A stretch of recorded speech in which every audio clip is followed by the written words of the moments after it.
Hello friends, I am Reema from grade 9। आज का विषय है 12 ज्योतिर्लिंग। भारत सर्वाधिक आस्तिक लोगों का देश है। यहाँ पर सबसे ज्यादा भगवान महादेव अर्थात शिव को मानने वाले भक्त रहते हैं। भगवान शिव को प्राय अलग अलग नाम व रूपों में पूजा जाता है। इसका एक कारण यह भी है कि भगवान शिव अपने भक्तों से जल्दी प्रसन्न होकर उनकी सभी मनोकामनाएं पूरी करते हैं। शिव पुराण में एक घटना लिखी हुई है कि हजारों वर्ष पहले भगवान विष्णु और भगवान ब्रह्मा एक दूसरे से तय कर रहे थे कि कौन सबसे महान है। जल्द ही यह बात विवाद में बदल गई। तब भगवान शिव वहां प्रकट हुए। उन्होंने अपनी शक्ति से एक प्रकाश स्तंभ या खंभा उत्पन्न किया। वह स्तंभ तीनों लोगों को चीरता हुआ चला गया। भगवान शिव ने उन दोनों से कहा कि जो भी इस स्तंभ का अंत पहले ढूंढ लाएगा वही सबसे महान कहलाएगा। भगवान विष्णु और भगवान ब्रह्मा उस स्तंभ का अंत ढूंढने के लिए अलग अलग दिशाओं में चले गए, परंतु कुछ देर बाद ही उन दोनों को स्तंभ का अंत नहीं मिला। तब भगवान विष्णु ने शिव जी से अपनी हार स्वीकार कर कहा कि उन्हें स्तंभ का अंत नहीं मिला है, परंतु भगवान ब्रह्म ने उनसे झूठ बोल दिया कि उन्हें स्तंभ का अंत मिल गया है। तब महादेव क्रोधित होकर उन्हें श्राप दिया कि चाहे उन्होंने पूरे संसार का निर्माण किया है, परंतु कोई भी उनकी पूजा नहीं करेगा। इस क्रोध के बीच वह स्तंभ धरती लोक पर 64 जगह पर स्थापित हो गया। उन 64 में 12 ज्योतिर्लिंग के रूप में स्थापित हुए थे। इन 12 ज्योतिर्लिंग को महाज्योतिर्लिंग भी कहा जाता है। ज्योतिर्लिंग, ज्योति यानी प्रकाश और लिंग यानी प्रतीक, इन दोनों से मिलकर बनता है ज्योतिर्लिंग यानी प्रकाश का प्रतीक। तो आज हम इन्हीं 12 ज्योतिर्लिंग के बारे में पढ़ेंगे। पहला ज्योतिर्लिंग सोमनाथ। 12 ज्योतिर्लिंग में सबसे पहला ज्योतिर्लिंग सोमनाथ ज्योतिर्लिंग है। यह गुजरात के सौराष्ट्र में समुद्र के किनारे स्थित है।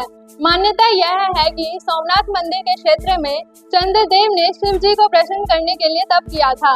चंद्रदेव के तप से प्रसन्न होकर शिव जी वहां प्रकट हुए थे और चंद्रदेव के एक नाम सोम पर ही उस मंदिर का नाम सोमनाथ रखा गया था। दूसरा ज्योतिर्लिंग मल्लिकार्जुन। मल्लिकार्जुन ज्योतिर्लिंग आंध्र प्रदेश में कृष्णा नगर में कृष्णा नदी के किनारे स्थित एक पर्वत पर स्थित है। मान्यता यह है कि यह ज्योतिर्लिंग एकमात्र ऐसा ज्योतिर्लिंग है जहां शिव जी और पार्वती जी दोनों ज्योति रूप में विराजमान हैं। तीसरा ज्योतिर्लिंग महाकालेश्वर। महाकालेश्वर ज्योतिर्लिंग मध्य प्रदेश के उज्जैन में स्थित है। मान्यता यह है कि यह एकमात्र दक्षिण मुखी ज्योतिर्लिंग है। यहाँ रोज सुबह शिव की भस्म आरती की जाती है। इस ज्योतिर्लिंग के दर्शन करने मात्र से ही अनजाना भय दूर हो जाता है। चौथा ज्योतिर्लिंग ओंकारेश्वर। ओंकारेश्वर ज्योतिर्लिंग इंदौर से 80 किलोमीटर दूर नर्मदा नदी के तट पर स्थित है। पहाड़ी से चारों तरफ देखने पर ओम का आकार दिखाई पड़ता है। मान्यता यह है कि यह ज्योतिर्लिंग ओंकार यानी ओम का दिखाई पड़ने के कारण इसका नाम ओंकारेश्वर रखा गया था। मंदिर करीब 3581 वर्ग मीटर की ऊंचाई पर है। रुद्रप्रयाग जिले में गौरीकुंड से करीब 16 किलोमीटर दूरी पर यह मंदिर स्थित है। यह मंदिर हिमालय क्षेत्र में है, इसलिए शीत ऋतु में यहाँ का वातावरण प्रतिकूल रहता है। ठंड के दिनों में यह बंद रहता है। मान्यता यह है कि महाभारत के समय शिव जी ने पांडवों को यहाँ पर बैल के रूप में दर्शन दिए थे, इसलिए आदि गुरु शंकराचार्य के द्वारा यहाँ पर 8वीं-9वीं सदी में मंदिर बनाया गया था। छठा ज्योतिर्लिंग भीमाशंकर। भीमाशंकर ज्योतिर्लिंग महाराष्ट्र के पुणे जिले में एक सह्याद्री पर्वत पर स्थित है।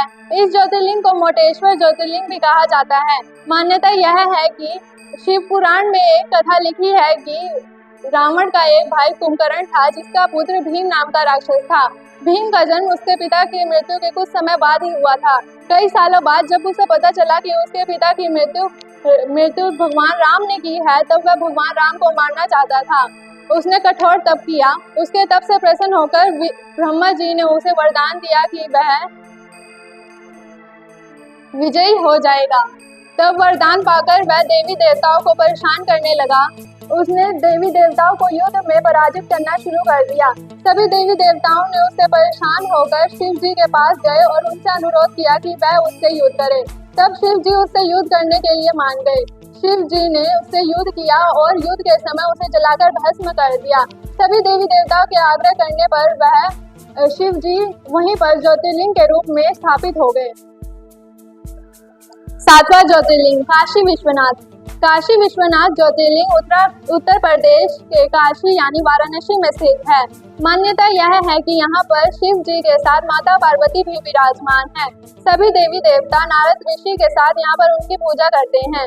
ऋषि गौतम ऋषि ने यहाँ पर उनकी तपस्या की थी और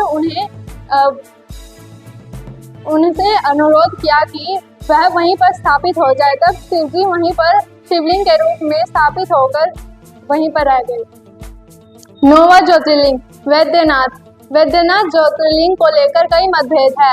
वैद्यनाथ ज्योतिर्लिंग महाराष्ट्र और झारखंड दोनों में स्थित है।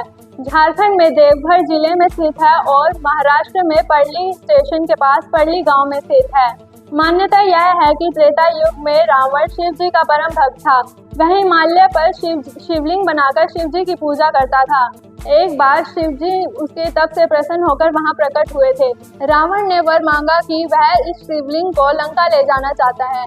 तब शिव जी उसका वरदान मांगने के लिए तैयार हो गए, परंतु उन्होंने शर्त रखी कि वह जहाँ कहीं भी इस शिवलिंग को रख देंगे यह वही स्थापित हो जाएगा। तब रावण ने उनकी यह शर्त स्वीकार कर ली। रावण शिवलिंग लेकर लंका की ओर लौट रहा था तो उसने गलती से बीच रास्ते में शिवलिंग को रख दिया। उसने उस शिवलिंग को उठाने की कई बार कोशिश की, परंतु वह उसे नहीं उठा पाया। तब वह निराश होकर खाली हाथ ही लंका की तरफ लौट गया। तब सभी देवी देवताओं ने उस शिवलिंग की पूजा की थी। तो बाद में शिव जी उनसे प्रसन्न होकर वह वहां प्रकट हुए। सभी देवी देवता ने आग्रह किया कि वह वहीं पर शिवलिंग के रूप में स्थापित हो जाए। महाराष्ट्र के नासिक जिले में स्थित है त्र्यंबकेश्वर मंदिर। यह 8वां ज्योतिर्लिंग है। मंदिर के पास ही ब्रह्मगिरी पर्वत है। इसी पर्वत से गोदावरी नदी शुरू होती है। मान्यता यह है कि यहाँ स्थित शिवलिंग में ब्रह्म, विष्णु और महेश की पूजा एक साथ की जाती है। इस क्षेत्र में गौतम ऋषि ने शिव जी को प्रसन्न करने के लिए तप किया था। उनकी तपस्या से प्रसन्न होकर शिव जी वहां प्रकट हुए थे। तब से शिव जी यहाँ ज्योति रूप में विराजमान है। 10वां ज्योतिर्लिंग नागेश्वरम। नागेश्वरम ज्योतिर्लिंग गुजरात के द्वारका में स्थित है। द्वारका से भी इसकी दूरी 17 मील की है। मान्यता यह है कि शिव पुराण के रुद्र संहिता में शिव जी का एक नाम दारुखावने बताया गया था। नागेश्वर का अर्थ होता है नागों का देवता और शिव जी को भी नागों का ईश्वर कहा जाता है। 11वां ज्योतिर्लिंग रामेश्वरम। रामेश्वरम ज्योतिर्लिंग तमिलनाडु के रामनाथपुरम में स्थित है।